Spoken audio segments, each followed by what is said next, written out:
تاته مسألة خي د مواقيتو المواقيت دا جمع د ميقات تا او ميقات محدد زي يا زماني توي لكن دا ميقات په دو قسم يا زماني يا مكاني. زماني څه مطلب يعني محدود زمانه او مكاني محدود مكان. مكان څه توي زي توي. لکه بعض عبادات دي سي دا فائدہ یاد کړئ. بعض عبادات داسې دي چې د هغې دپاره زمانه ټاکلی شوې ده او ځای نه دی ټاکلی شوی. څه ویم چې تاسو به ماته مثال پیش کړئ. روژه ماشاءالله روژې دپاره زمانې شتي ځای شتي. د رمضان د میاشتې روژې چې ته نیسې لازم به په پاکستان کې نیسې که نه په افغانستان کې او که نه مکې ته به راځې هر ځای کې چې خو وخت شتي زمانه خاص ده. سپومۍ چې دې ولیده شروع شوه سپومۍ د اختر چې دې ولیده میاشت ختمه شو. بیا په دې ورځ کې هم د هغې ټیم دی. سحر راختو سره روژه دې ونیوه نور ډوبېدو سره روژه ماته شو. بعض عبادات داسې دي چې د هغې دپاره مکان هم دی او زمان هم دی. حج بارک الله فیک حج دپاره خپله زمانه ده. اکو سړی په دې ورځو کې حج لاړ شي څه دی خیال دی کېږي او ځای هم خاص دی.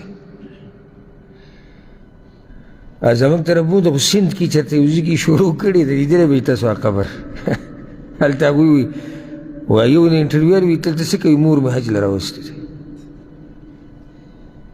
او په چا خبره ده ما نه خو دغه نوم په مخه هېرېږي دوی دا نومونه دومره ګران نو هلته باقاعده طواف کېږي او د زمزم اوبه پکې دي او پکې جمرات ویشتې کېږي او هلته یو سلسله روانه کړې ده.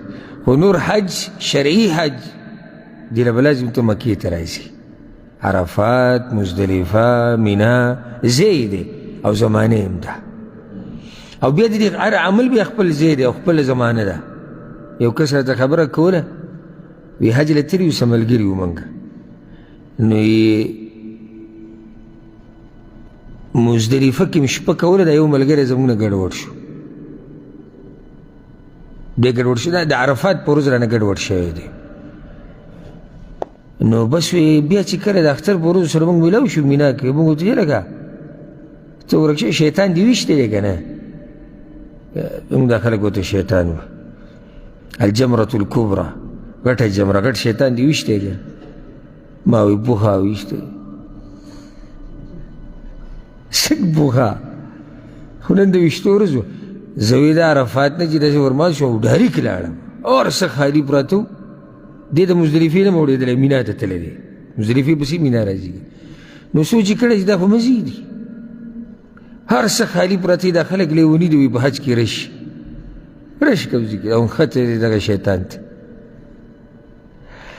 دا ملګرو ته یې ویلي وي زه پوها او سر یم کټا کړی و او داسې پړقېدو ښه خوشحاله دی ویروي ما خو یې پوها ویشتی نو دا هلته بیا د هر عبادت خپله زمانه ده.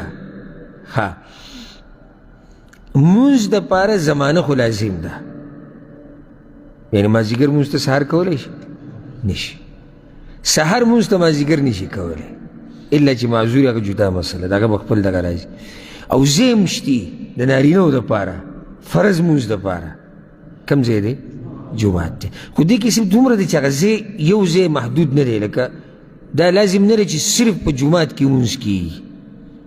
جومات ته به راځي دا په ده لازم دي خو په بعضو صورتونو کې د جومات نه بهر هم مونځ کېدی شي. ښه بعض عبادتونه داسې دي چې د هغې دپاره نه مکان شته او نه زمان شته.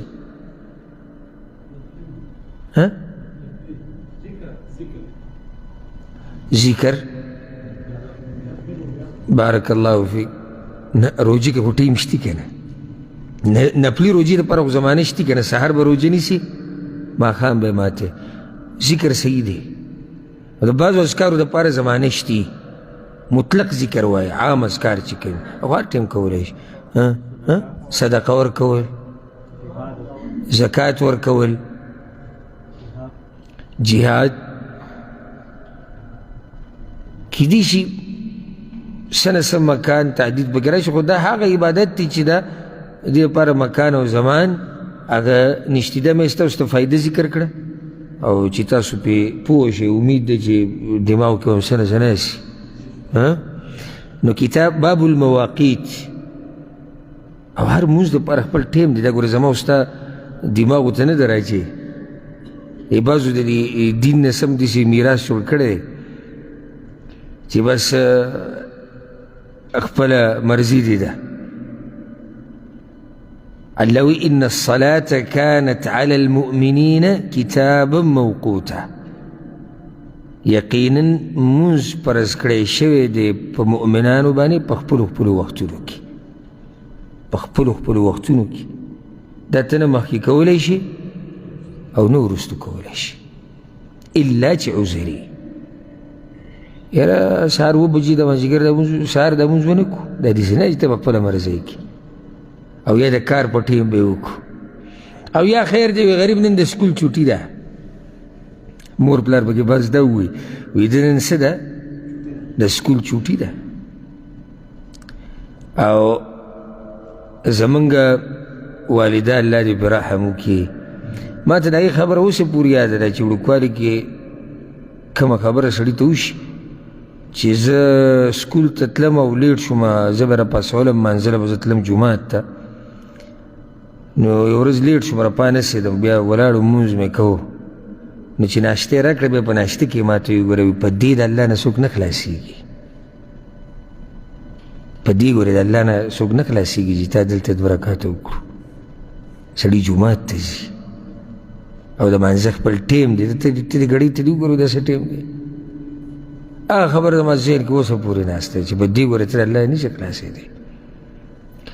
دا بعضې خبرې نه د ډېرو کتابونو په ځای کار ورکوي او د ډېرو نصیحتونو. دا اوس ساده نصیحت دی د یوې مور او په 2 ټکو کې وایي په دې ګورې ته د الله نه شي خلاصېدی. نو دا کوم چې په خپله مرضۍ مونځ مخکې کوي وروسته کوي، نو ته وایي چې په دې به د الله نه خلاص نه شي. ګوره ان الصلاة كانت على المؤمنين كتابا موقوتا. په دې باندې به اکتفا وکړو او تفصیل د وختونو به انشاءالله پر روان درسونو کې شروع کوو.